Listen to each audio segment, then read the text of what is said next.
Student welcome to my YouTube channel. तो आज हम फिर एक नए वीडियो के साथ। तो आज का हमारा टॉपिक है क्लास 9th का अध्याय नंबर 12, जिसमें चैप्टर का नाम है ध्वनि। ध्वनि क्या होती है? इस चैप्टर के अंदर ध्वनि और अपन जीव जंतु मनुष्य किस प्रकार की ध्वनि को सुन सकते, कितनी आवृत्ति तक की ध्वनि को सुन सकते हैं। जो ध्वनि क्या होती है? एक प्रकार की कंपन होती है, जो कंपन या विक्षोभ है, जो किसी ठोस द्रव या गैस से होकर संचरित होती है, जो एक माध्यम से पहुंचती, किसी के पास पहुंचती है। किंतु मुख्य रूप से उन कंपनों को ही ध्वनि कहते हैं जो मानव के कान तक सुनाई देती। वो ध्वनि होती है जो मानव के कान तक सुनाई देती, वो क्या कहलाती है? ध्वनि।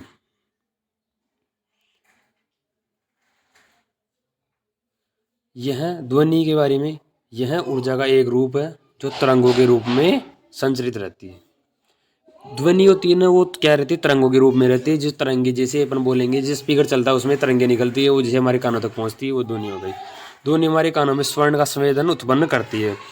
संवेदन, स्वर्ण मतलब सुनने का, उत्पन्न करती है। ध्वनि ऊर्जा का एक रूप है जिससे हम सुन पाते हैं। एक ऊर्जा है जिसे हम क्या कर पाते हैं? सुन पाते हैं। ऊर्जा संरक्षण नियम किस पे आधारित है? ध्वनि ऊर्जा संरक्षण नियम है जो किस पे? ध्वनि पर भी लागू होता है। ध्वनि का संचरण तरंगों के रूप में होता है। ध्वनि का संचरण तरंगों के रूप में होता है। ध्वनि का उत्पादन कैसे होता है? ध्वनि उत्पादन में, ध्वनि तब उत्पन्न होती है जब वस्तु कंपन करती है या कंपायमान वस्तु से। वस्तु कंपन होगी, ध्वनि उत्पन्न होगी। पहली बात, ध्वनि कैसे उत्पादन होती है? ध्वनि के कंपन से और एक घर्षण से। ऐसे ऐसी वस्तु, दो वस्तुओं की रगड़ से, वाइब्रेशन से। और सेकेंड में, वस्तु को कंपित करके ध्वनि उत्पन्न करने के लिए आवश्यक ऊर्जा किसी बाह्य स्रोत द्वारा उपलब्ध कराई जाती है। ध्वनि मतलब एक तो कंपन से और किसी अन्य माध्यम को कंपन हो, उसके कंपन से भी वो ध्वनि उत्पादन होती है। जैसे तबला या ड्रम। तबला या ड्रम की तनित झिल्लियों पर हाथ से मार कंपन पैदा करना, जिससे क्या ध्वनि उत्पन्न हो जाती है। ध्वनि उत्पादन के स्रोत। ध्वनि उत्पादन के कौन कौन से स्रोत? कंपन करके, जैसे सितारा में कंपन करती वायु से। तंतु में तो आ गया सितारा, जैसे वायु बांसुरी में फूंक देकर, मतलब हवा से। झिल्ली से तबला आ गया, झिल्ली में। प्लेटों से साइकिल की घंटी आ गई। घर्षण द्वारा, जैसे किसी बालक को टीचर द्वारा पीटा जाता है, तो बालक को पीटने पर या किसी के चांटा लगाने पर गाल और उसके, जो व्यक्ति चांटा लगाता है या किसी को पीटने पर, दो वस्तुओं के घर्षण से उत्पन्न क्या होती है? ध्वनि। रगड़ कर या खुरच कर, खुरचने से या रगड़ने से भी ध्वनि, क्योंकि जैसे रगड़ने खुरचेंगे उसमें कंपन उत्पन्न हो जाएगा। ध्वनि संचरण। ध्वनि का संचरण क्या होता है? वह पदार्थ जिसमें से होकर ध्वनि संचरित होती है, वो क्या कहलाता है? वह पदार्थ जिसमें से ध्वनि संचरित होती है, जिसमें से ध्वनि जहाँ से जाती है, जहाँ से ध्वनि निकल के जाती है, वो क्या कहलाता है? ध्वनि का माध्यम कहलाता है। अब हमारे कानों तक कैसे पहुँचती है? माध्यम के द्वारा। माध्यम ठोस भी हो सकता है, द्रव भी हो सकता है और गैस भी हो सकता है। जब एक वस्तु कंपन करती है तब इसके आसपास के वायु के कण भी बिल्कुल वस्तु की तरह कंपन करते हैं और अपनी संतुलन अवस्था बना लेते हैं। जैसे अपन बोलते हैं, उसके पास वाले कण भी अपनी बोलने से ही उसकी संतुलन अवस्था बनाएंगे। संतुलन अवस्था बनाने के बाद उससे आगे वाले कण को ऊर्जा दे देंगे और वैसे संतुलन अवस्था बना लेंगे। दूसरा, ये कंपन वस्तु के अपने आसपास के वायु के कण पर बल लगाते हैं, अतः वे कण भी आप आपसी विराम अवस्था से विस्थापित होकर कंपन हो जाते हैं, मतलब अपनी विराम अवस्था से विस्थापित हो जाते हैं। यह प्रक्रिया माध्यम में तब तक चलती रहती है और यह प्रक्रिया अपने आगे वाली जो वस्तु है उसके तब तक प्रक्रिया चलती रहेगी जब तक कि वो हमारे कानों तक ना पहुंच जाए। ध्वनि द्वारा उत्पन्न विक्षोभ माध्यम होकर गति करता है। माध्यम की गति केवल जो माध्यम माध्यम गति नहीं करता, माध्यम में जो कण होते हैं वो गति करते हैं।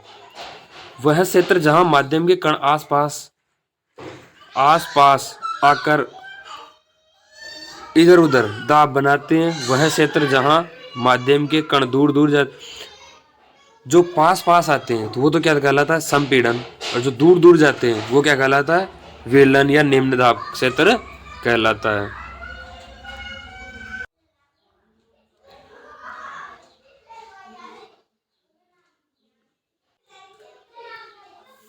यांत्रिक तरंग, ध्वनि तरंग माध्यम के कणों द्वारा अभिलक्षित होना। जैसे माध्यम में कोई कण आएंगे, ध्वनि जैसे हम बोलेंगे तो एक माध्यम से कण दूसरे कण को अपनी ऊर्जाएं देंगे और अपनी संतुलन अवस्था बनाएगी। जब तक ये प्रक्रिया चलती रहेगी, जब तक ये हमारे कानों तक ध्वनि न पहुंचेगी। ये माध्यम से ध्वनि हमारे कानों तक कैसे पहुंचती है। और यांत्रिक तरंग जो अभिलक्षण होती है, बोलने पर जो एक कण दूसरे कण को देते हैं वो क्या कहलाता है, यांत्रिक तरंग। अनुदैर्ध्य तरंग, वह तरंग जिसमें माध्यम के कण आगे पीछे एक ही दिशा में, जैसे इस दिशा में जा रहे तो आगे पीछे इसी दिशा में आगे बढ़ते हुए जाए तो वो क्या कहलाती है, अनुदैर्ध्य तरंग। अनुदैर्ध्य तरंग के अभिलक्षण, तरंगदैर्घ्य, आवर्ती, आयाम और आवर्तकाल और तरंग का वेग। जो तरंगदैर्घ्य दो क्रमागत संपीड़नों, तरंगदैर्घ्य क्या होती है, दो क्रमागत संपीड़नों या दो क्रमागत विरलों के मध्य बिंदुओं के बीच की दूरी। दो क्रमागत संपीड़नों, संपीड़न कणों का पास पास में आना, विलयन कणों का दूर दूर होना, विलयन। दो संपीड़नों और दो विलयनों, नीचे आना विलयन, ऊपर जाना संपीड़न। दो क्रमागत संपीड़न, दो क्रमागत विलयनों के बीच की दूरी को तरंगदैर्घ्य कहते हैं।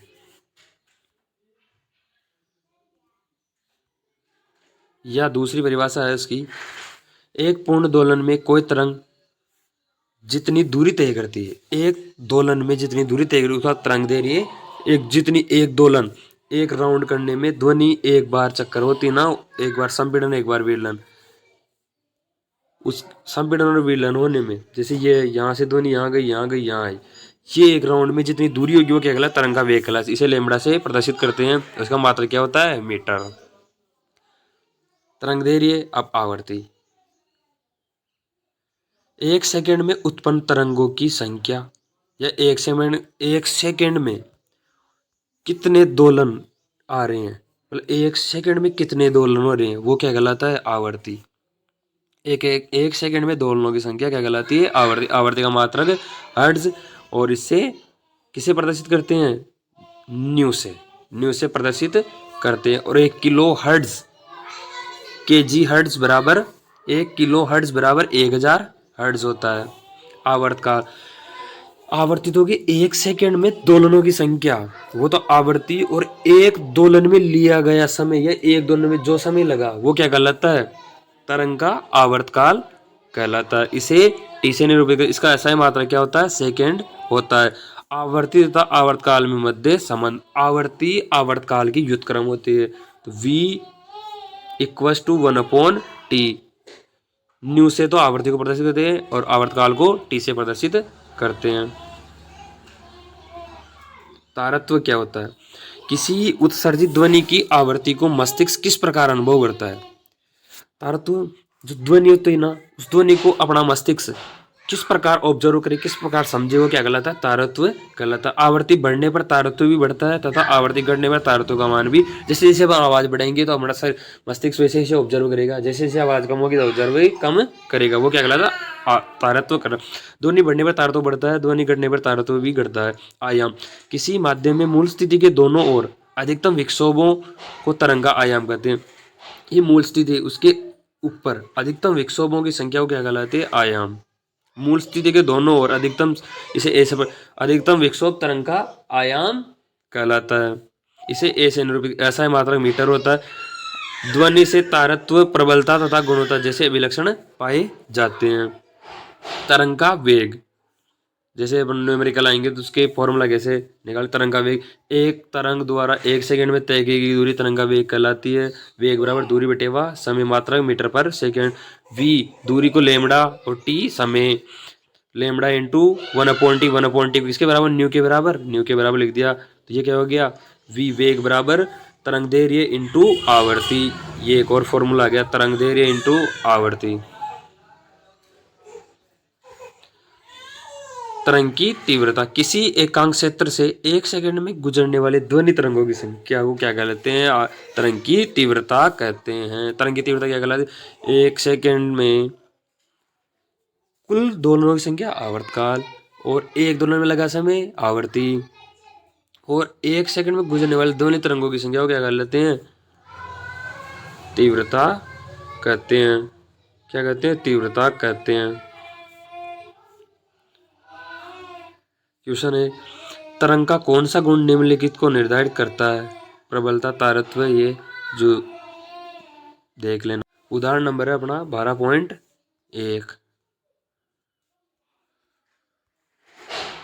जो बोल रहा है कि किसी ध्वनि तरंग की आवर्ती यदि 2 किलोहर्ट्ज है और उसकी तरंग दैर्घ्य 35 सेंटीमीटर है, तो यह 1.5 किलोमीटर चलने में कितना समय लेगी? आवर्ती को पहले तो हर्ट्ज होता है, आवर्ती का मात्रक हर्ट्ज में किया। 1 किलो हर्ट्ज बराबर होता है 1000 हर्ट्ज। इसको इसमें चेंज किया, सेंटीमीटर को मीटर में चेंज कर लिया। फिर हम जानते हैं कि वेग बराबर क्या होता है? तरंग दैर्घ्य इंटू आवर्ती गुणा करा है 700 मीटर पर सेकंड। वेग तो ये आ गया 1.5 किलोमीटर दूरी तय करने में लगने वाला समय। टी बराबर क्या होता है? वी बराबर क्या होता है? तरंग दैर्घ्य बटेवा तरंग दैर्घ्य बटेवा समय। वी आ गया 700, तरंग दैर्घ्य अपने पास दे रखा है 0.35, और अपने को टी निकालना है, उसे टी आएगा अपने 2.15 सेकेंड। वहीं में ध्वनि की चाल 0 डिग्री सेंटीग्रेड पर 331 मीटर पर सेकेंड तथा 22 डिग्री सेंटीग्रेड पर 344 मीटर पर सेकेंड होती है। ध्वनि का परावर्तन, किसी ठोस या द्रव से टकराकर ध्वनि उसी माध्यम में लौट आई। परावर्तन होना मतलब जैसे ये माध्यम है, जैसे ध्वनि आई और ये टकराकर वापस आ गई, तो वो क्या कहलाता है? ध्वनि का परावर्तन कहलाता है। जैसे कोई रबड़ की गेंद किसी दीवार से टकराकर वापस आती है, वो क्या कहलाता है? ध्वनि का परावर्तन कहलाता है। अब परावर्तन नियम के प्रयोग, जो पहला प्रयोग है अपना, मतलब नियम में जो प्रयोग हुआ है, आपतन कोण, परावर्तन कोण और अभिलंब तीनों ही क्या होते हैं? एक ही तल में उपस्थित होते हैं। ध्वनि का आपतन कोण हमेशा ध्वनि के परावर्तन कोण के बराबर होता है। प्रतिध्वनि क्या होती है? ये तो हो गया कि आपतन कोण, आने वाला कोण, जाने वाला कोण और माध्यम तीनों एक ही तल में होते हैं, और आने वाला कोण और जाने वाला कोण ये क्या होता है? दोनों बराबर होते हैं। जैसे ये है माध्यम अभिलंब, यहाँ से कोई आया प्रकाश, ये गया, ये कोण, आने वाला कोण और जाने वाला कोण, ये दोनों क्या होंगे?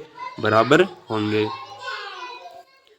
प्रतिध्वनि, ध्वनि तरंग के परावर्तन के कारण ध्वनि के दोहराव। प्रतिध्वनि, ध्वनि तो हो गई नॉर्मल, प्रतिध्वनि बार बार रिपीट होना, वो क्या कहलाती है? प्रतिध्वनि। ध्वनि तथा प्रतिध्वनि के बीच कम से कम 0.15 का समय अंतराल होना चाहिए। चाल बराबर क्या होता है? दूरी बटेवा समय। अपने उदाहरण 12.2, जिसमें पूछ रहा है कि एक मनुष्य किसी खड़ी चट्टान के पास ताली बजाता है और उसकी प्रतिध्वनि 25 है पश्चात सुनाई 25 सेकंड बाद सुनाई देती है। यदि ध्वनि की चाल 346 मीटर पर सेकंड ली जाए, तो मनुष्य के बीच की दूरी, चट्टान और मनुष्य के बीच की दूरी कितनी होगी? तो दूरी मनुष्य की हृदय की धड़कन मापने के यंत्र को स्टेथोस्कोप कहते हैं। मनुष्य में ध्वनि की श्रव्यता का परिसर 20 हर्ट्ज से 20 किलो हर्ट्ज या 20 हर्ट्ज से 20,000 हर्ट्ज होती है। 5 वर्ष से कम आयु के बच्चे व जंतु भी 25 किलो हर्ट्ज तक की ध्वनि सुन पाते हैं। श्रव्यता का परिसर, उसमें क्या होता है? अवश्रव्य, श्रव्य, प्राश्रव्य। वो क्या होता है? अवश्रव्य 0 से 20 हर्ट्ज तक की ध्वनि सुनने वाले अवश्रव्य, श्रव्य जो 20 से 20,000 हर्ट्ज सुनने वाले, ध्वनि सुनने वाले अवश्रव्य श्रव्य, और प्राश्रव्य जो 20 किलो हर्ट्ज से अधिक या 20,000 हर्ट्ज से अधिक ध्वनि, जैसे डॉल्फिन, चमगादड़, पोर्पोइज, और हाथी, कुत्ता, व्हेल ये अवश्रव्य ध्वनि, प्रश्रव्य। ईसीजी इकोकार्डियोग्राफी, ईसीजी होती है echocardiography. Sonar, sonar sound navigation and ranking से बना है। मतलब ये सोनार की फुल फॉर्म है साउंड नेविगेशन एंड रैंकिंग। चाल बराबर क्या होते हैं, दूरी बटेवा समय। तो चाल, एक तो ये सोनार होती है जो कहीं किस भी काम में आती है। इसमें मतलब अंदर जहाज़ों के अंदर लगाई जाती है पानी के अंदर, जिससे क्या है नीचे कोई चट्टान आ जाए या कोई जहाज डूबी हुई तो उसका पता लगाने जो तरातल से उनकी दूरी क्या होती है 2D, और टाइम है T, और चाल है V से। तो V बराबर 2D, या 2D अपॉन T, तो 2D बराबर V इंटू T।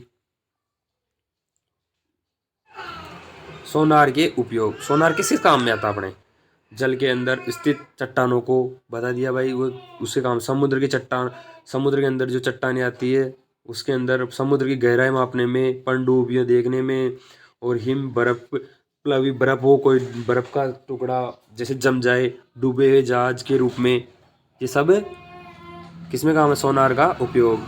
चमगादड़ पोपोई मछलियां अंधेरे में भी संचालन व भोजन की खोज में किसका उपयोग करती है, पराध्वनि का उपयोग करके अपनी भोजन। मानव कर्ण की संरचना, कान संवेदी अंग है जिसकी सहायता से हम सुन पाते हैं। कान के बारे में कि कान एक संवेदी अंग है जिसे हम सुन पाते हैं। मानव कर्ण की कितने भाग होते हैं, 3, बाह्य कर्ण, मध्य कर्ण और अंतःकर्ण। इसे कर्ण पल्लव, बाह्य कर्ण को कर्ण पल्लव कहते हैं, और मध्य कर्ण अंतःकर्ण ये आसपास की ध्वनि एकत्रित करता है।